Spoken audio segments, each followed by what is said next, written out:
queridos, né, amigos? Hoje o nosso companheiro Luiz Alberto, que é, né, um trabalhador da nossa casa, né, do Leon Denis, ele vai nos falar sobre o capítulo, né, 8 do Evangelho, Bem-aventurados os que têm fechado os olhos. Luiz, por favor, né, fique à vontade, nós, neste momento, somos todos ouvidos. Muito obrigado, Neres. Primeiro eu quero agradecer a casa, né, ter me convidado para estar me expressando a respeito do Evangelho de Jesus. Não sou dono da verdade, ninguém aqui é palestrante, a gente bate papo, conversa, né, a respeito do estudo que a gente fez. E antes de entrar verdadeiramente no estudo, na palestra, no bate-papo, quero dizer para vocês que eu estou com o meu celular aberto aqui na minha frente, e se meu som sumir, ficar agarrado, manda um zapzinho para mim. Luiz, travou aí e tal, que aqui eu vou ver o que eu posso fazer aqui, que não posso fazer muito não, mas não entendo nada, mas tudo bem. Bom, então, quando me deram o direito de escolher, né, o tema, eu tinha acabado de ler essa passagem do Evangelho segundo o Espiritismo. Bem-aventurados os que têm os olhos fechados ou fechados os olhos. E eu fiquei encantado com a narrativa, porque ela vem de encontro a um entendimento meu sobre o que é a lei de amor. Porque nós romantizamos muito a lei do amor e a gente fala, mas a lei de amor, né? Inclusive tivemos um estudo belíssimo sexta-feira sobre a lei de amor, nosso companheiro João, que está na sala, não é mesmo? E ele soube pegar bem todas as nuances da lei de amor, muito bem, excelente palestra. E quando eu li, fez um impacto em mim, eu já tinha... Engraçado que você lê, relê, ouve, bota no som, no carro para ouvir, mas tem dias que você vai ler e te impacta mais alguma coisa. E depois que eu escolhi, foi aceito, aí eu fui estudar, fui ver direito com mais detalhes, né? Então essa mensagem está inserida no Evangelho, ela consta da Revista Espírita de 1863, de julho, que Kardec inseriu nessa Revista Espírita, que era um grande balão de ensaio, né, para o nosso mestre Kardec depois guindar algumas delas para dentro da codificação espírita. Então, antes de adentrar o tema, né, quem foi o espírito comunicante? Quem é esse cura de Ars? Quero explicar a vocês que meu francês eu devo ter aprendido ele umas 5, 6 encarnações atrás, então eu já esqueci. Estou na benção do esquecimento aqui reencarnatório. Então, desculpa aí qualquer vacilo, né? Então, ele se ordenou, né, padre, né, em 1815. Ele não tinha uma instrução muito boa. E foi mandado para uma paróquia bem pobre lá, a paróquia de Ars, né? Onde, graças aos fenômenos mediúnicos e da bondade, da misericórdia, da caridade que ele tinha, né, ele foi muito procurado. Foi muito procurado, ele solucionava problemas, ele tinha essa coisa da empatia, né? O nome hoje é empatia, né? A empatia para com os problemas alheios. Então, ele acabou até beatificado, né, pelo Papa Pio X, que apresentou ele como modelo de clero paroquial. Isso foi em 1905. E em 1925 ele foi finalmente canonizado. Bom, esse é o nosso cura, o nosso espírito que psicografou a mensagem. Essa mensagem linda, belíssima, né, que está lá no Evangelho, né?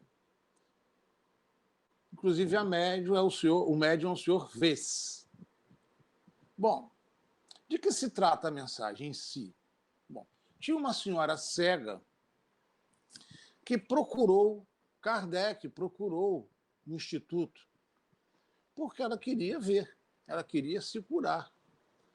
E quem era o espírito que eles conheciam, né, que podiam evocar naquela época para fazer essa tarefa, né, de amor, de misericórdia, de solidariedade, a dificuldade e a dor humana?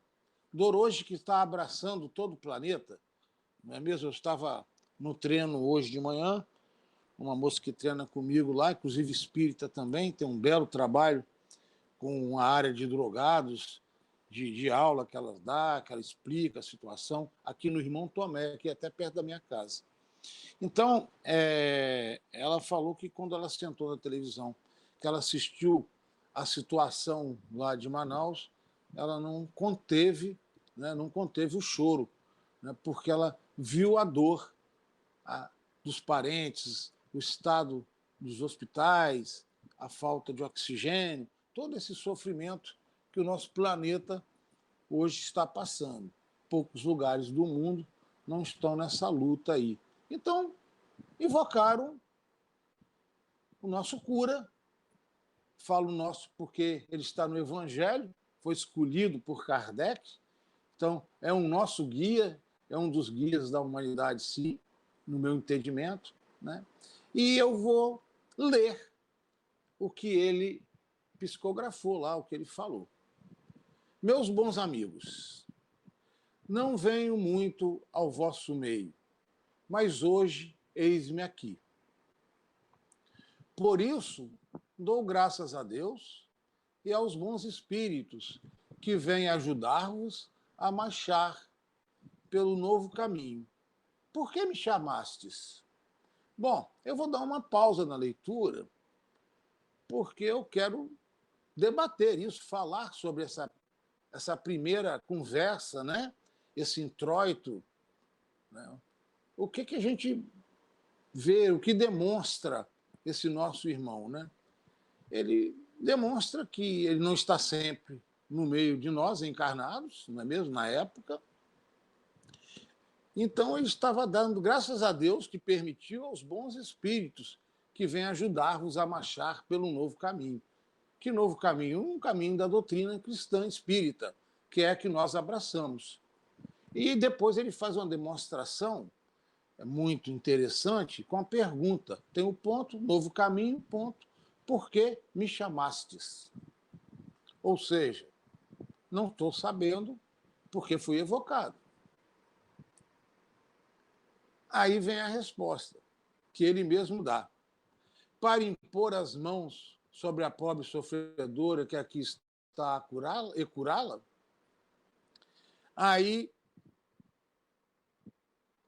ele arremata. E que sofrimento! Bom Deus! Então ele chegou, ele viu a situação, tomou conhecimento e, dentro da humildade dele, ele foi perguntando se era aquilo mesmo que ele achava que eles queriam e se fez a empatia com a dor da mulher. E que sofrimento, bom Deus! Bom Deus!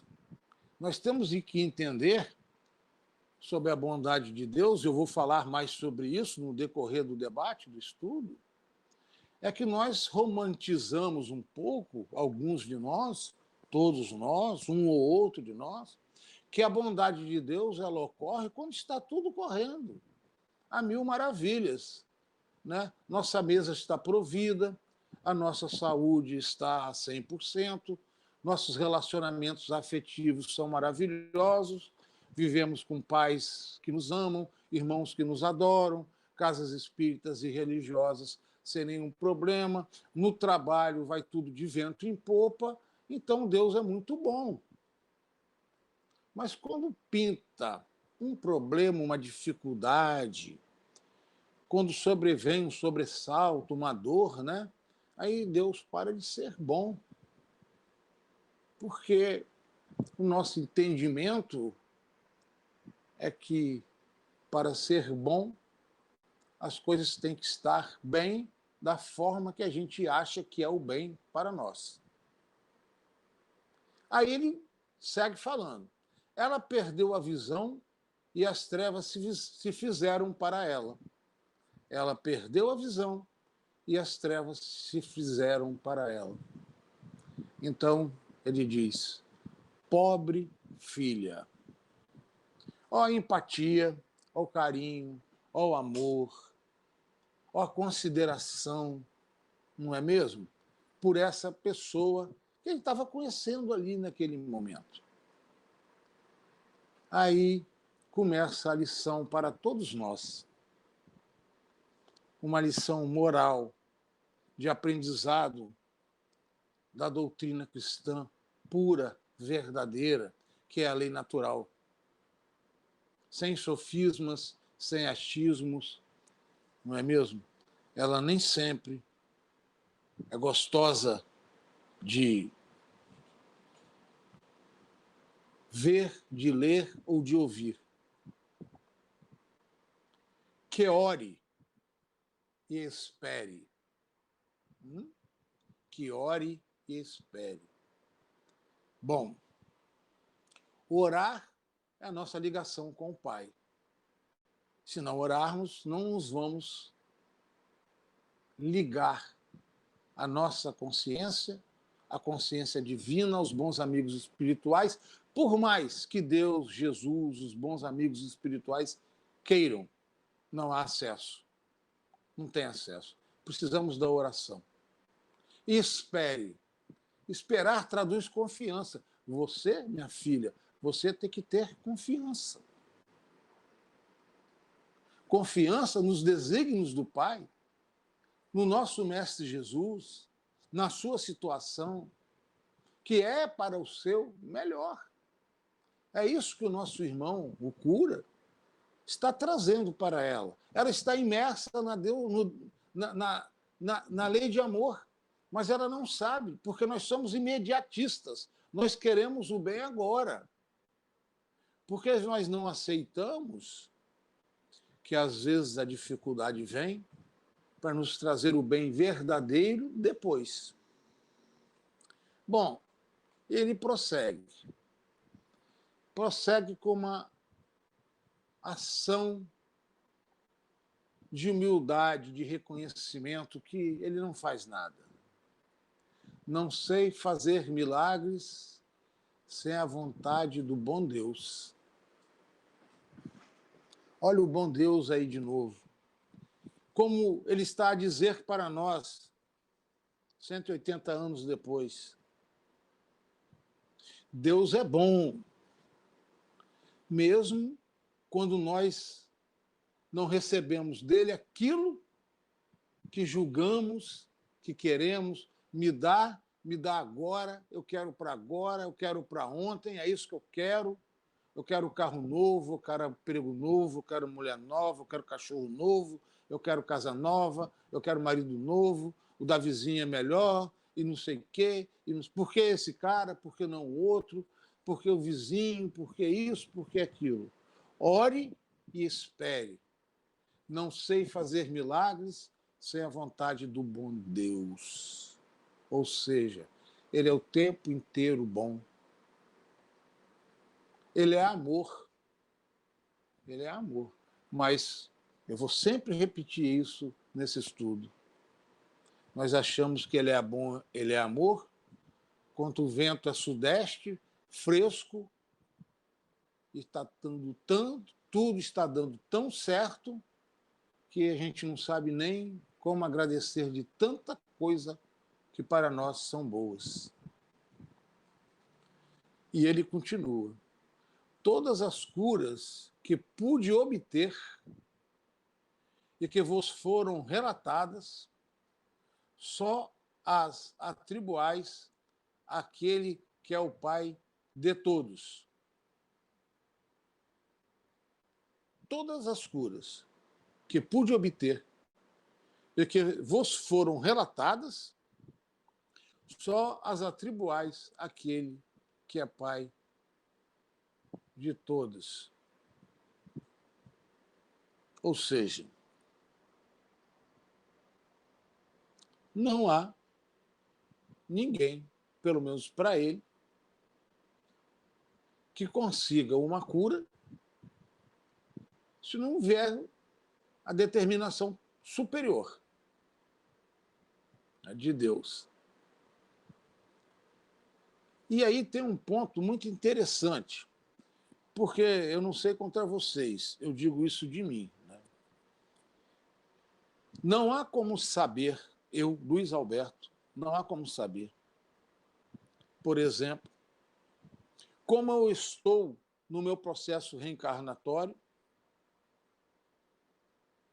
daquilo que eu me propus a fazer ou que me trouxeram um plano, falaram, você tem que fazer isso. Eu não tinha condição nem de elaborar o plano ainda, nem de auxiliar. Falaram, não, mas aqui, não, nem isso talvez eu tivesse.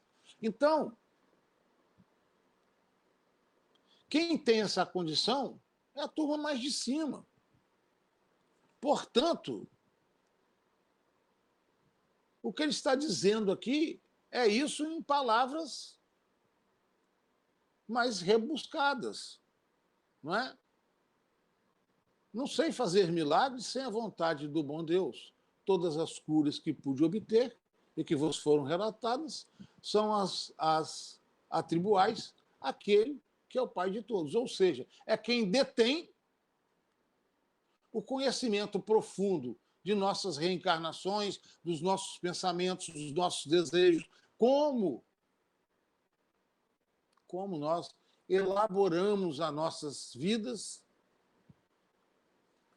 anterior àquela em que o problema está posto e nós desejamos a solução mais fácil possível. Tem uma palestra do Divaldo, eu acho que é do Divaldo, muito engraçada, que ele falou que ele conhecia uma evangélica.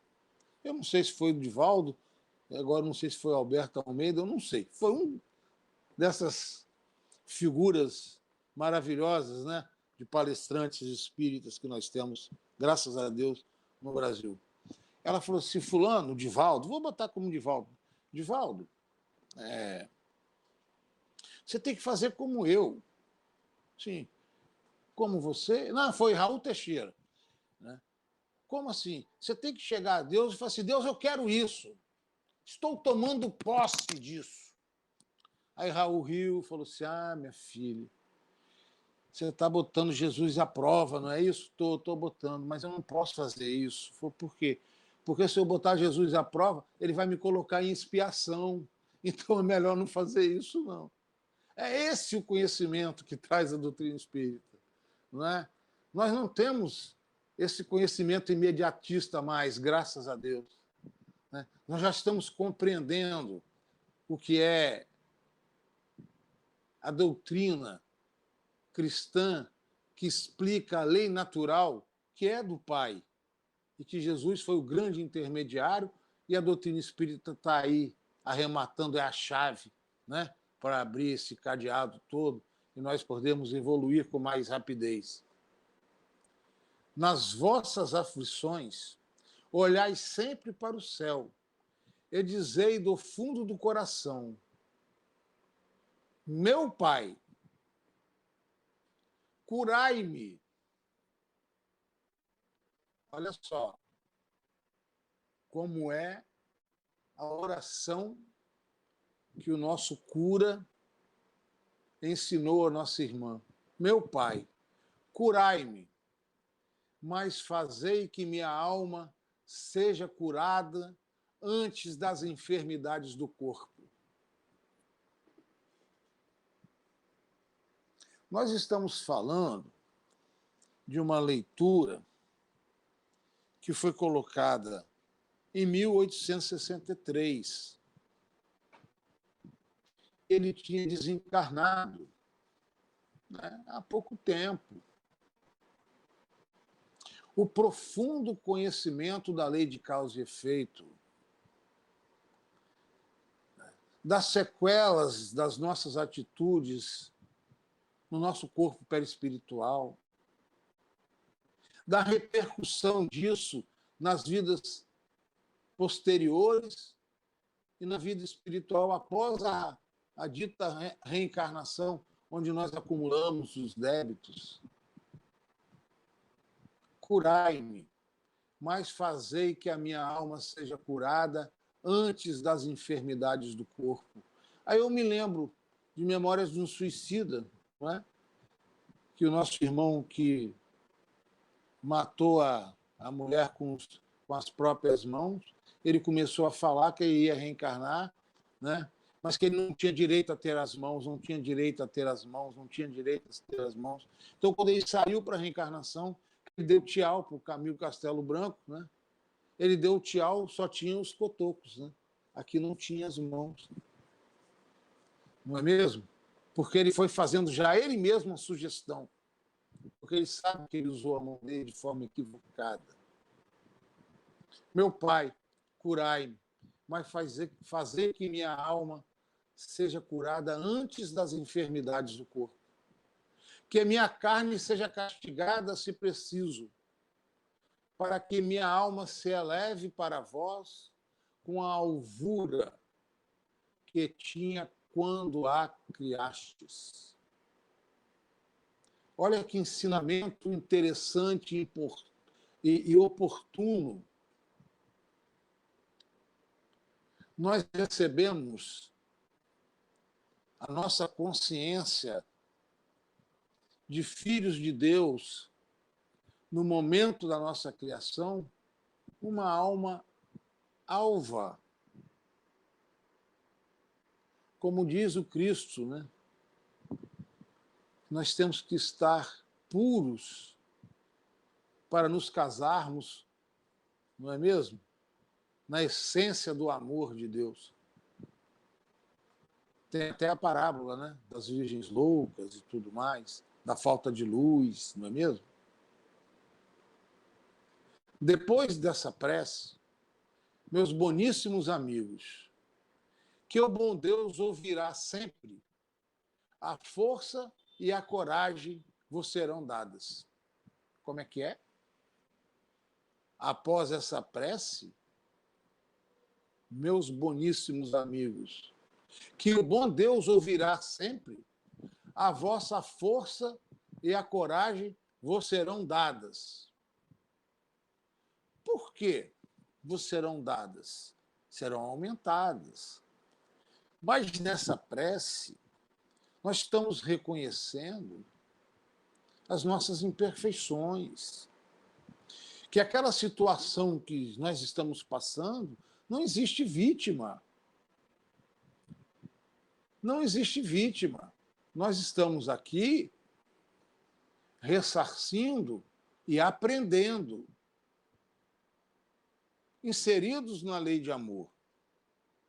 Mas eu tenho uma outra opinião também sobre isso, e eu deduzi, lendo os livros de André Luiz, de Emmanuel e de outros estudiosos, que a gente só lê, né?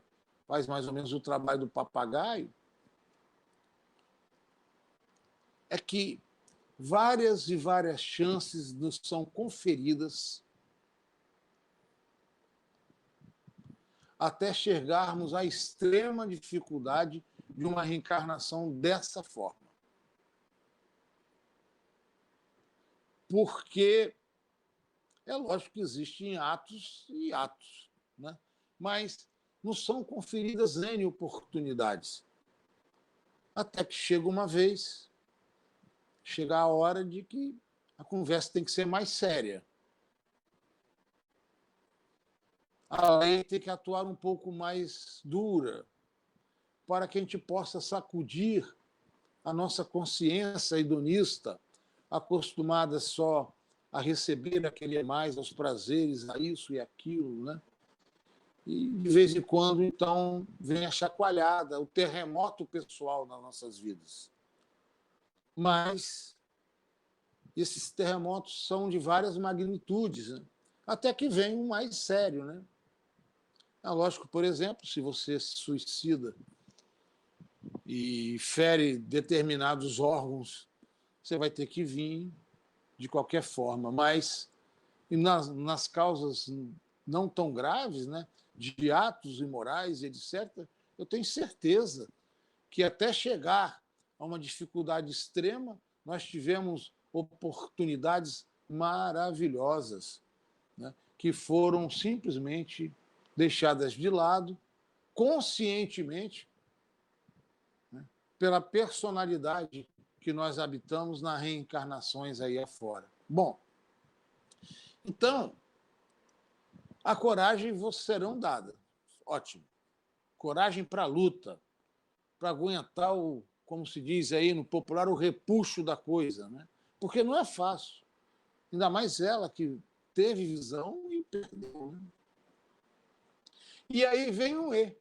E talvez também a cura que pedistes timidamente em recompensa da vossa abnegação carnal. É, mais uma vez, a misericórdia interagindo com a justiça. Como diz Haroldo, se fosse só a justiça, o negócio estava difícil, né? Mas nós temos, de um lado, a justiça, de outro, a misericórdia, né? É como diz o Emmanuel, né? Se a justiça divina te alcança, você trabalhando no bem, a misericórdia conversa com ela e as coisas ficam meio que sobrestadas, não é mesmo? Vem em grau menor, com menos dor, né? Nada está tão ruim que não possa piorar um pouco. Mas aí a gente vai, mas fulano lá, a situação tão ruim, e vai piora.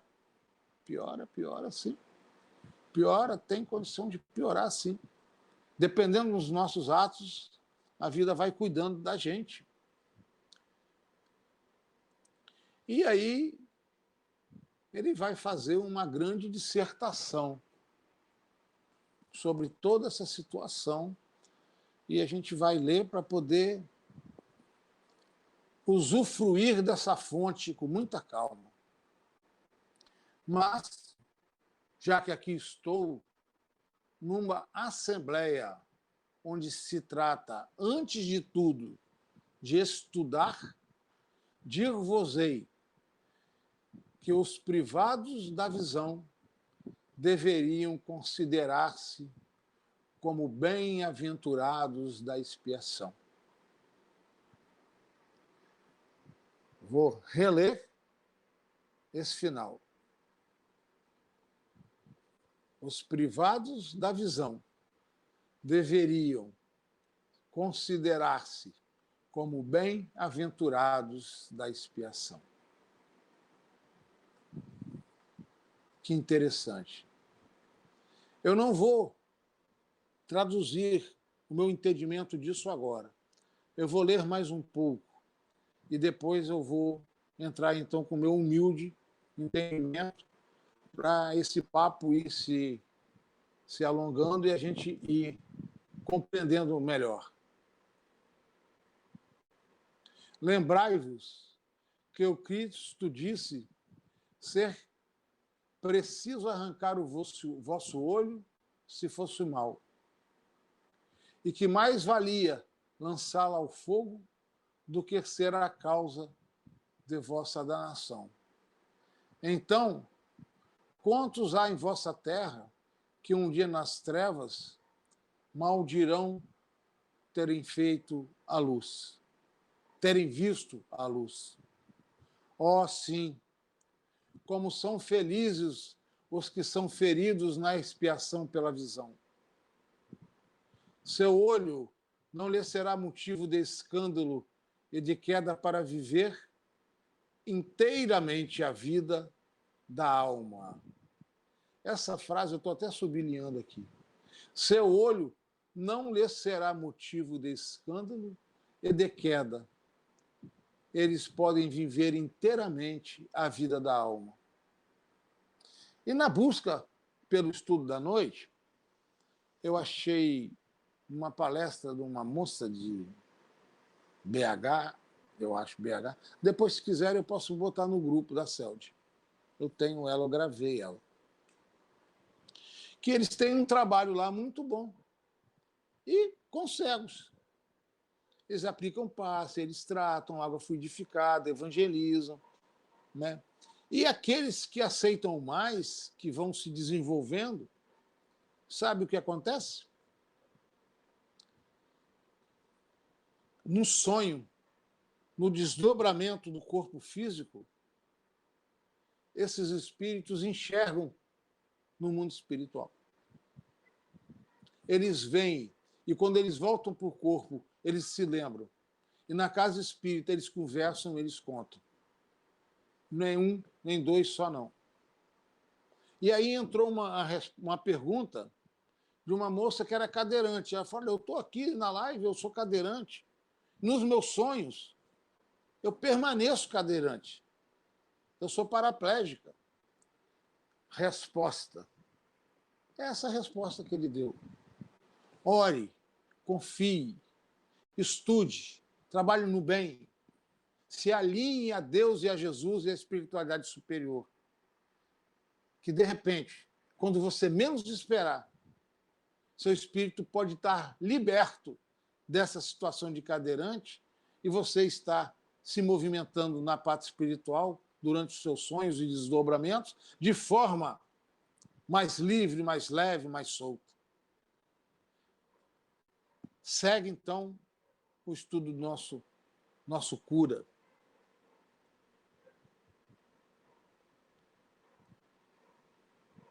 Eles podem ver mais que vós, que vedes claro. Eles, o que têm problemas de visão, mas que fazem a coisa certa.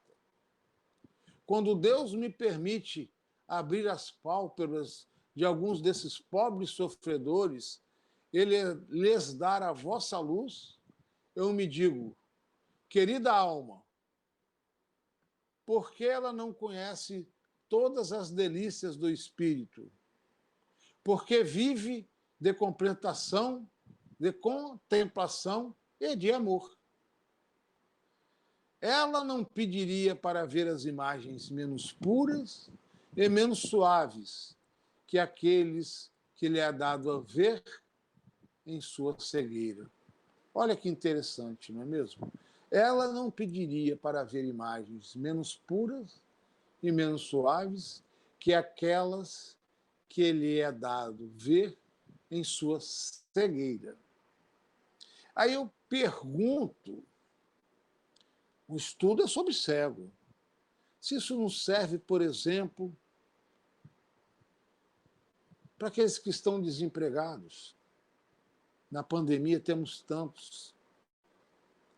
Naquelas famílias que estão se separando porque os cônjuges quase não se suportavam, mas podiam cada um ir para o seu lado e voltar de noite, ou então nem voltar, e estava tudo certo. E logo lá no início, teve o tal do lockdown aí brasileira, mas muitas famílias ficaram em suas residências. Isso não pode servir também para outros dramas afetivos que existem variados e que atingem a humanidade, a todos nós, dada a nossa pouca moral em respeitar o direito do próximo. Então, essas imagens menos puras e menos suaves, elas cabem em todas aquelas aflições que nos abatem no decorrer do processo reencarnatório que estamos vivendo. Segue o nosso prefalado cura. Ó, sim, bem-aventurado o cego que quer viver com Deus. Mais feliz que vós que estáis aqui. Ele sente a felicidade e a toca. Ele vê as almas e com elas pode lançar-se às esferas espíritas, que nem os predestinados de vossa terra podem ver. Olha que beleza. Mas tem uma condicionante. Ele pode ser mais feliz que vós, ele pode estar com as almas mais evoluídas e pode ver os espíritos mais predestinados, mas tem uma condicionante. Ele tem que viver com Deus. E agora? O que é viver com Deus? Né? Viver com Deus, como tudo para mim, tem etapas, tem graduações. Não é mesmo? Por exemplo, todos sabem, eu frequento a CELD há quase 30 anos, já deve ter passado de 30. Né? Cheguei lá, o negócio estava funcionando na casa de João ainda, em cima lá da casa do cunhado dele. Mas também frequento o CEPAD, lá no Morro Boa Vista. Então tem um pastor que é divertimento dele, é passar lá, fazer uma oração, botar a mão no muro e dizer que aquilo ainda vai ser uma casa evangélica, que nós ali estamos adorando o demônio. E você acredita que ele já tirou umas 3 mães de lá. O problema dele e das mães, não tem nada a ver com isso.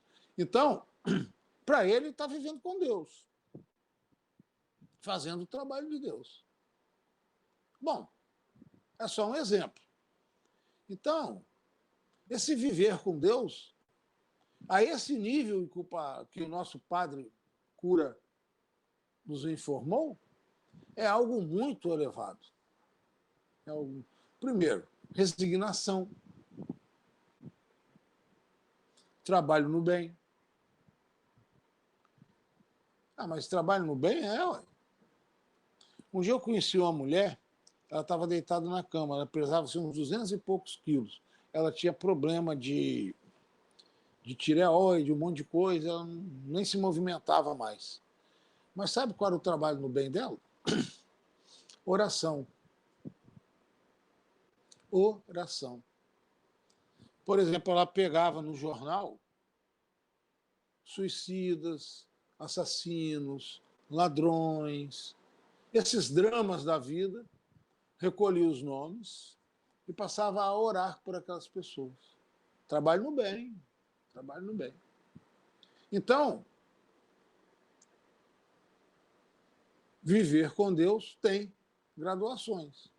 Eu conheço gente que pensa que viver no bem é ir lá dar a cesta básica, ótimo, maravilhoso. O outro pensa que é fazer palestra, e dana fazer palestra. O outro pensa que tem que dar palestra, dar cesta básica, fazer palestra, evangelizar, fazer reforma íntima. Sim, é viver com Deus também. Só que são graduações e, para chegar a esse ponto aí, como diz o nosso querido cura, tem que haver uma graduação mais efetiva. Então ele segue agora declarando sobre o olho aberto, que é muito interessante. E ele tocou lá em cima, nisso aí, muito de leve. O olho aberto está sempre pronto a fazer a alma falir. Mas veja bem, ele está dizendo isso para todos nós, em especial para aquela pessoa. O olho fechado, ao contrário, está sempre pronto a fazê-la subir para Deus. Crede-me, meus bons e caros amigos, a cegueira dos olhos é muitas vezes a verdadeira luz do coração, ao passo que a visão, por vezes, é o anjo tenebroso que conduz à morte. Quantas pessoas que nós conhecemos têm o olho da maldade, da cobrança, da comparação? Por que neles tem isso e eu não tenho isso? Por que eles deram a direção da reunião e não para mim? Por que fulano, por que ciclano, por que Beltrano? E às vezes ele olha, ele pensa e ele passa por uma terceira ação, que é levar a cisânia, o desequilíbrio para as pessoas e para os grupos. Então, é disso que o cura está nos avisando. Muito cuidado com a forma que você vê. E a forma que você vê e como se reporta após ter visto.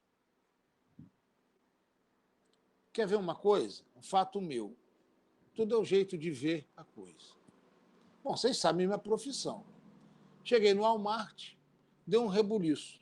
Prenderam o cara roubando uma caixa de chocolate. Aí prenderam aquela confusão toda e tal. Aí Solange encosta em mim. Luizinho, coitado. Coitado do quê, Solange? É ladrão. Coitado. Tá com pena lá para casa. Pô. Luizinho, coitado. É ladrão. Eu falei, Solange, você quer que eu faça o quê? Eu quero que você ajude. Fui lá, chamei o segurança e falei, olha, sou promotor de justiça, você prendeu, chama a polícia, leva ele e faz o flagrante. Mas não costa a mão nele. É a minha visão. Aí vem a visão de Solange, batendo nas minhas costas. Falei, o que foi? Não é isso, não. Eu falei, o quê? Eu conversei ali com o gerente e ele falou que se a gente pagar as caixas de bombom, deixa ele embora. Vamos pagar a caixa de bombom para ele ir embora? Eu falei, não é possível, Solange. Você está querendo que eu pague a caixa de bombom para o cara que roubou. Ah, eu tô. Coitado. Ele mostrou a foto aqui, ó, a foto dos filhinhos dele. A gente podia dar uma cesta básica também, né? Vocês estão entendendo? A visão. É a visão. Tudo passou pelo olho primeiro. A minha visão, qual que é? Cadeia. A dela, qual foi? Não é mesmo? Então eu cedi, né?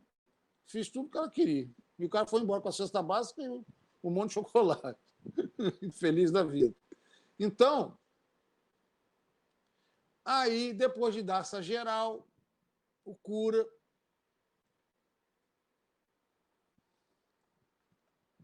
que, se, no meu entender, se dirigiu a todos, mas em especial a ela, agora fala especificamente para a nossa companheira.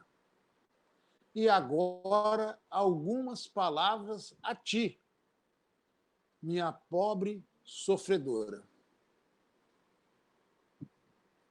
Pobre sofredora. Aí eu fico pensando, ele sabia que ela ainda não estava naquele patamar ali mais acima, não é? De bem-aventurado do cego que quer viver com Deus. Ela não estava. Ela estava em sofrimento. Só que ele não julga. Ele está ali para auxiliar. Espera e tem coragem.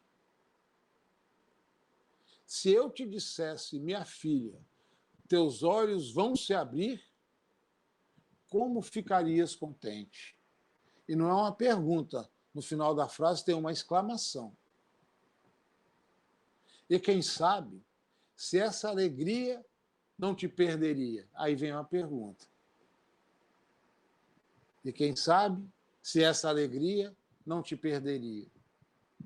Tem confiança no bom Deus que fez a felicidade e permite a tristeza.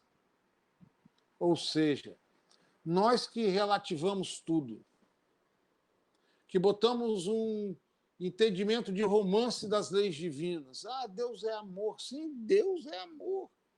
Mas eu fiquei me perguntando hoje no trabalho, trabalhando o dia inteiro, indo para cima e para baixo, fazendo as coisas, se a prova e a expiação não fazem parte da lei de amor para que nós não ficássemos chafurdando no erro a eternidade inteira. Nós vemos aí os casos de obsessão, o que acontece com as almas que ficam só fazendo mal e não querem evoluir, a condição espiritual, perispiritual, psíquica em que eles se transformam, a ponto de ser utilizados e inoculados nos irmãos encarnados para lhes dar monoideia, atrapalhar. Bom, vocês sabem de tudo. Então, eu me pergunto se a dor e o sofrimento, a prova e a expiação, a dificuldade e o entrave, não fazem parte dessa lei de amor e da bondade do Pai. Porque quando nós estamos em conflito com a lei, algo tem que nos acordar, porque senão nós iremos praticando o mal e a perversidade eternidade afora. Nós estamos agora, segundo os grandes estudiosos da doutrina, em plena transição planetária. Nós estamos à porta da vacinação. Aí o vírus dá essa reviravolta lá em Manaus. Fica virulento demais. Eu acho que eu botei no grupo hoje, um médico falando, esse médico é uma fera, um rapaz jovem, estudioso. Meu filho segue ele e botou no grupo, depois me mostrou lá os estudos que ele tem.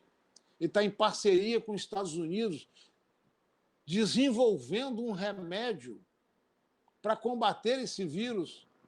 E como ele está sendo um desenvolvedor, vai ficar no Brasil a preço de farmácia em $6. E ele falou, eu comecei a estudar esses casos novos e os remédios que eu dava, a consistência da coisa, demorava 7 dias para chegar ao pico da virulência, do ataque mais forte. Com essa cepa são 2 dias. Aí chega essa notícia, essa situação que assustou o planeta inteiro. Que assustou o planeta inteiro. A mesma coisa em Portugal, na Inglaterra. Tem a cepa deles nova lá também. Faz parte da transição planetária. Mas Deus não é amor? Como ele vai pegar um grupo aqui e vai levar para um planeta em condições materiais inferior ao da Terra? Ainda no tempo das cavernas, que o povo que vai chegar lá, nós, né, vamos ensinar a roda, vamos ensinar o fogo, vamos ensinar essas coisas. Não estamos inseridos na lei de amor? Faz parte. Portanto,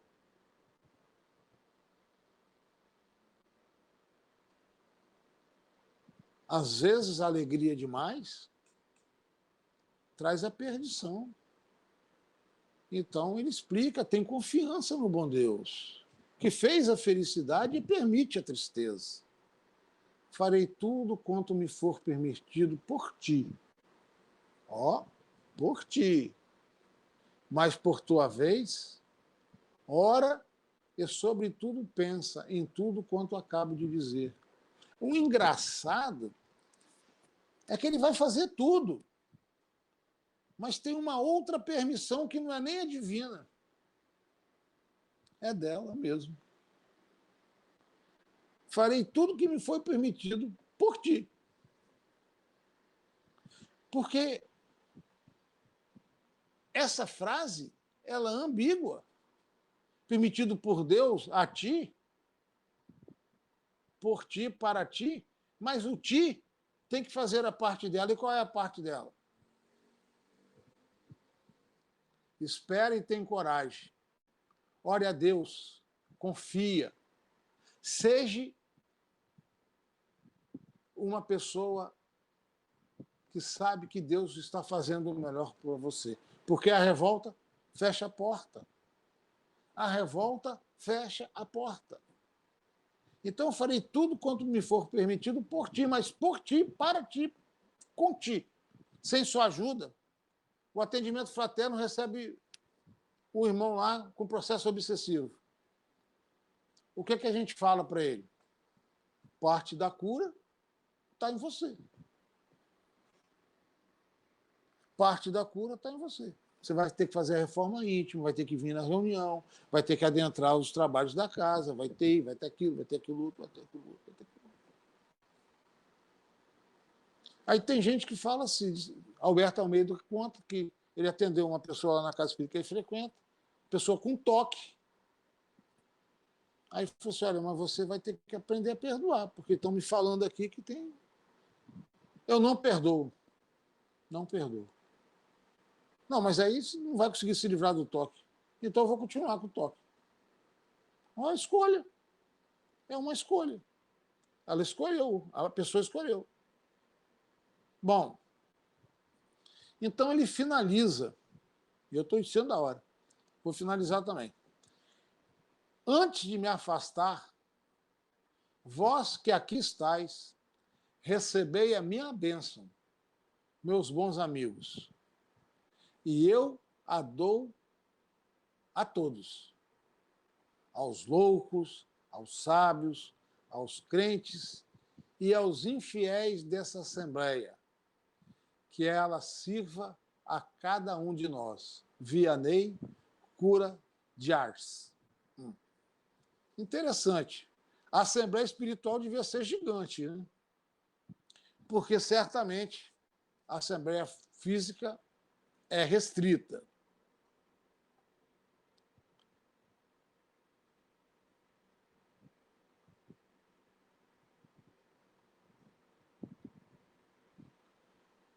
Bom,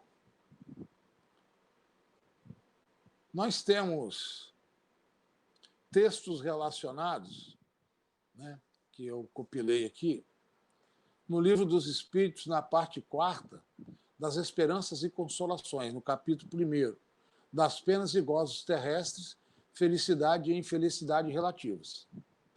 Nós temos também no Livro dos Espíritos, a parte 4ª das Esperanças e Consolações, capítulo 1º, das penas e gozos terrestres. Nós temos ainda, no Livro dos Espíritos, no capítulo 2º, também, né, essa mesma parte, expiação e arrependimento. Eu estou cortando aqui, senão vou me alongar muito.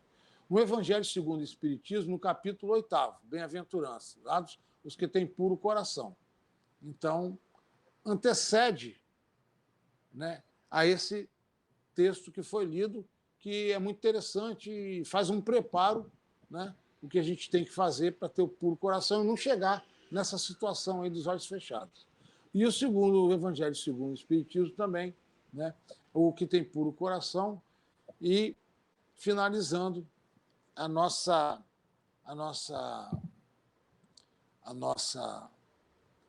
fala, é dizendo que não tem como fazer tudo, eu até notei aqui no final, seria muito interessante, né? Aquele que quiser, é pegar no capítulo 8 os que têm puro coração e ler em conjunto com os que têm os olhos fechados, né?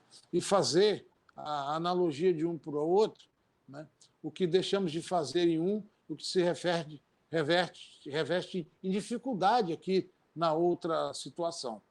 Porque assim nós vamos poder formar uma base doutrinária, né? Porque o conhecimento ele tem que ser solidificado, né? Para ele, então, depois passar a ser utilizado pelo Espírito, que somos nós, né? De forma mais, né, mais firme, com mais embasamento, né? Porque, às vezes, os problemas se sucedem, nos pegam entre aspas, de surpresa, e então a gente baqueia na fé. Então, a gente fazendo, né, fincando, né, as nossas bases sólidas, né, na consciência do estudo e do aprendizado, a gente vai conseguir levar de vencidas dificuldades com mais estoicismo, com mais, né, perseverança no bem, para batermos do outro lado um pouquinho melhor do que quando nós chegamos. Gente, muito obrigado. Desculpe as falhas, que elas existem, eu sei que são muitas, né? Mas eu conto com a misericórdia de vocês. Gente, muito obrigado.